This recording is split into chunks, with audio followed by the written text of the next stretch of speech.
Hi everyone. Well, of course, I'm going to talk a little bit more about Jade Helm. I think it's important because, we keep looking at this thing from every possible angle, and I want to say up front here, it's really important for you to understand this. We don't know exactly what's going on. The only people that know that, not even the troops know that, not even the Special Operations Command people on the lower levels, really up through probably the lower field grade officers don't know what's going on. This is the real objective of this thing, or objectives, are really hidden from the operators and the soldiers. They really don't know. Okay, the problem is a lot larger than them, but of course they're the means by which this thing is carried out. I just want to mention a couple of things. The first is, as I said, we really don't know what's going on. I can't say definitively that this is a psyop against the American people, no matter whether it's training for a foreign war or for that or some type of domestic operation, picking up dissidents, taking over state legislatures, whatever. There was a Colonel Benson that actually came up with a plan like that in the Army War College. Some of you are probably aware of that.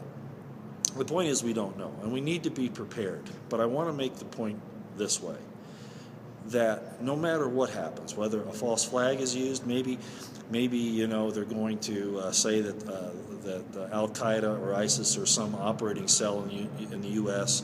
or many of them are going to do something during the time period of Jade Helm, and then, oh, lo and behold, we're already out ready for this because we have soldiers in the field and a drill, and gee, we need to do this all the time, so we'll always be ready. However they fashion it, let me assure you that the United States is the prize, to take down liberties in the United States. That's a #1 goal, and I hope that you all understand that by now.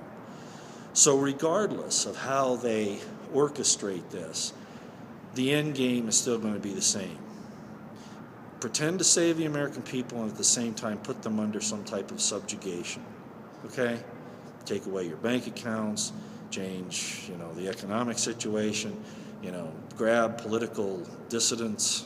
You don't have to be violent and just disagree with the status quo. Whatever. The point is that any number of things can be used. And I hope that you understand that all of these things that we've been talking about as far as, terrorism and the definitions of it, and really the many, many, many definitions now. I think there are more than scores. There are probably hundreds of different definitions now. It's expanded so far that everything, whenever you merely disagree, you're labeled a terrorist. Or not even disagree, you just happen to have a lifestyle they don't like, whatever. So regardless of how it plays out, okay, whether an attack occurs during the drill, which could be a false flag, or whether they're provocateuring an attack, which the drill's just going to be, luckily going on so that they can counter it, or whatever, okay, the end game is still the same. Reduction of liberties, really putting people into slavery. That would be here domestically. Now, you know how I feel about the military and our empire building around the world. This is wrong, as I've said before. It's wrong that we are engaged in these things and causing the murder and mayhem of hundreds of thousands of people, and even millions around the world at this point, with all the things we've been doing in Iraq, Libya, Syria, Afghanistan, on and on and on. And now, of course, we're trying to move on Russia and Iran. However you feel about those countries, there are other ways to handle this without this military option. And really, it's not an option. This was the intent all along, anyway, by the military-industrial complex, the weapons makers, money banks, all of those. So just the bottom line is just be aware, get prepared, and no matter what comes down the line, stand by your constitutional rights, your God-given, constitutionally protected rights. Stand by those and do not forfeit them, do not forsake them. Do everything you can to retain those for yourself and for your fellow Americans, indeed, fellow mankind. Okay? Now, I want to show you another thing that I've looked at here, and I want to assure you that even if this is anywhere near the truth about what all this is really about, the Jade Helm exercise, which I doubt, at least not entirely, it is another possibility. And I also want you to know that even with this possibility, it's wrong. It's the wrong thing to do because we would be the aggressors. Let me show you this map. This comes out of Sputnik News in Russia. And I want you to see it because this should have been the map overlay, what we call in the military map overlay. You use an existing geographical area, topographical area, whatever. And you usually don't call it by the names there. You come up with some other names, and those map overlays go over there and show, intermediate objectives, rallying points, airfields, whatever. Let me show you this map that Sputnik News came up with, and I'll explain it. Here is the Sputnik News article. Again, Sputnik is the state propaganda arm of the Russian government. And again, the name of the article. Now here is the map according to the Russian news agency Sputnik. And you can bet that they had the Russian Defense Ministry with some information on this. And now the important thing to recognize here are really two things. I think I've already mentioned it. The first is that it's not just the American conservatives that are worried about what they're seeing here. The Russians are too, so they know that it's bad either way. Now, one of my earlier videos, or at least, well, maybe I didn't say it, I think it was in a response to someone, I talked about a map overlay. And this is what I would expect to see, a map overlay.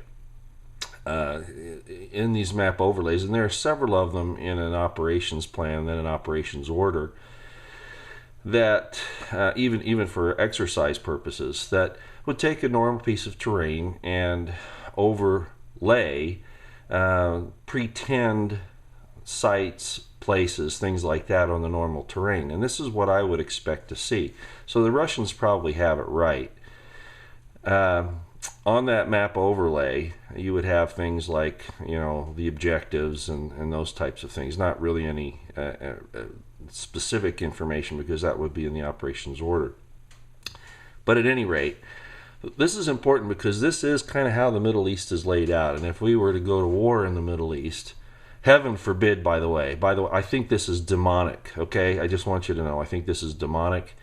And I'm going to also include a link down below on some things that some of our founding fathers talked about how dangerous these things are that we're engaged in.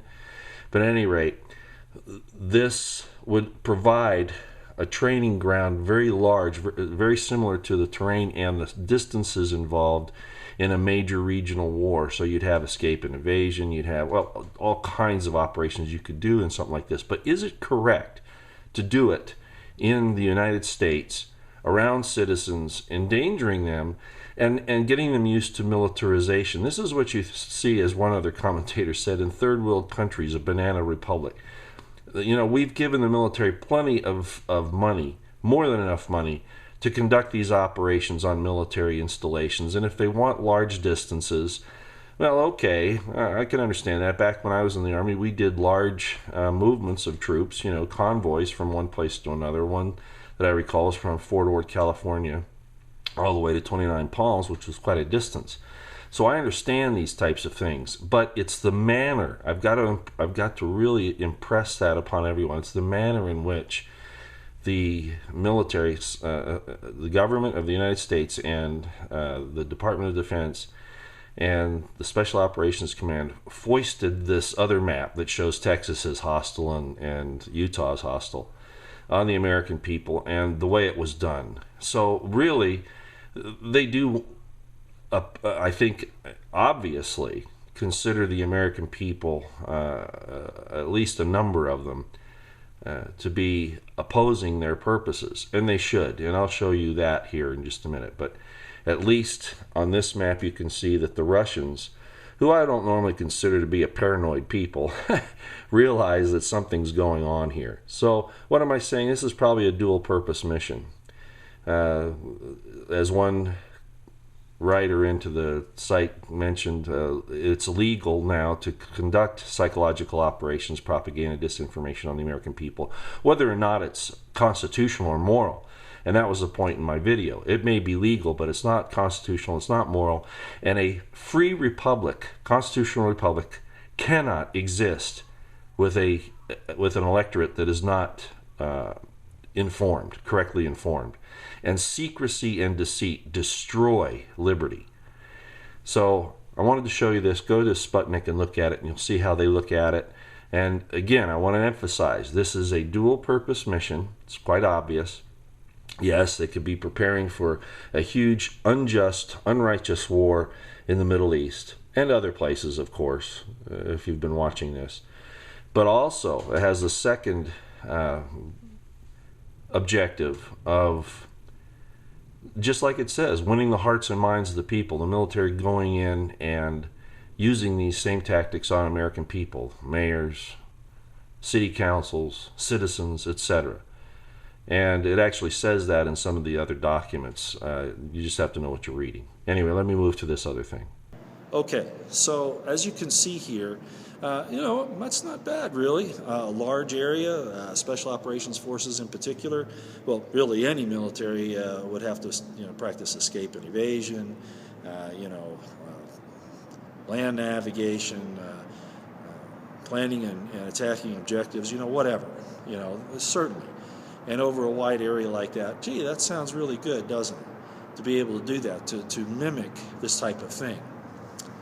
But there are two problems. The first is we shouldn't be doing this in the first place because we are the aggressors in Eastern Europe and in Southwest Asia.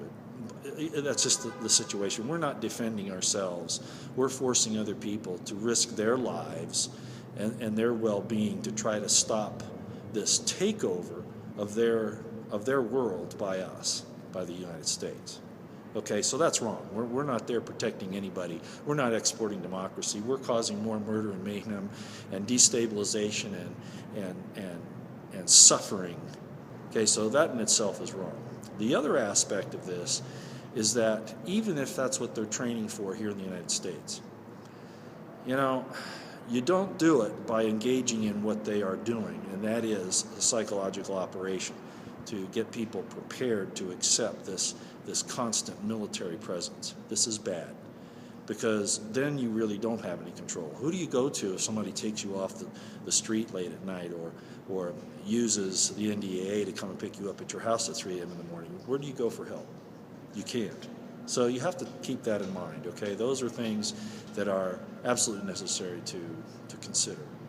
The point being, of course, that when your rights are suspended, you have no recourse, okay?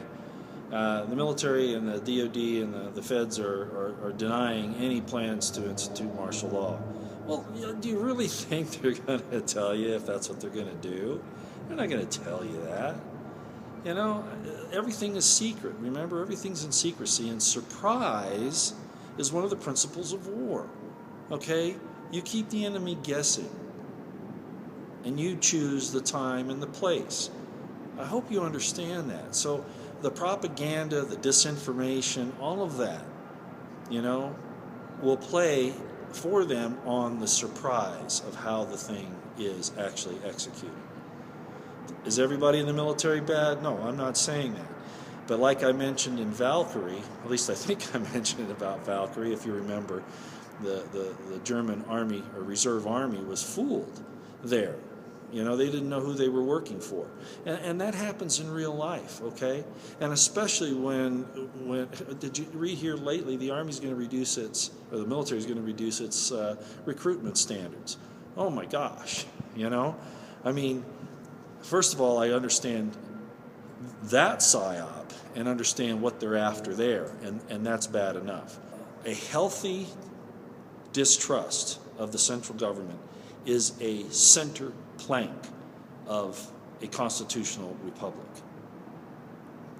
We don't need to worship our military. We can respect the fact that they're needed, that it's a necessary evil, and appreciate the sacrifices of those who truly sacrifice for our freedoms, our liberty, the lives of our loved ones, etc. But don't be fooled. Just being in the military is not in and of itself honorable. Not if you do dishonorable things. Hornberger's blog, like I said, the link is below, and he writes an article here that I would really appreciate you all reading.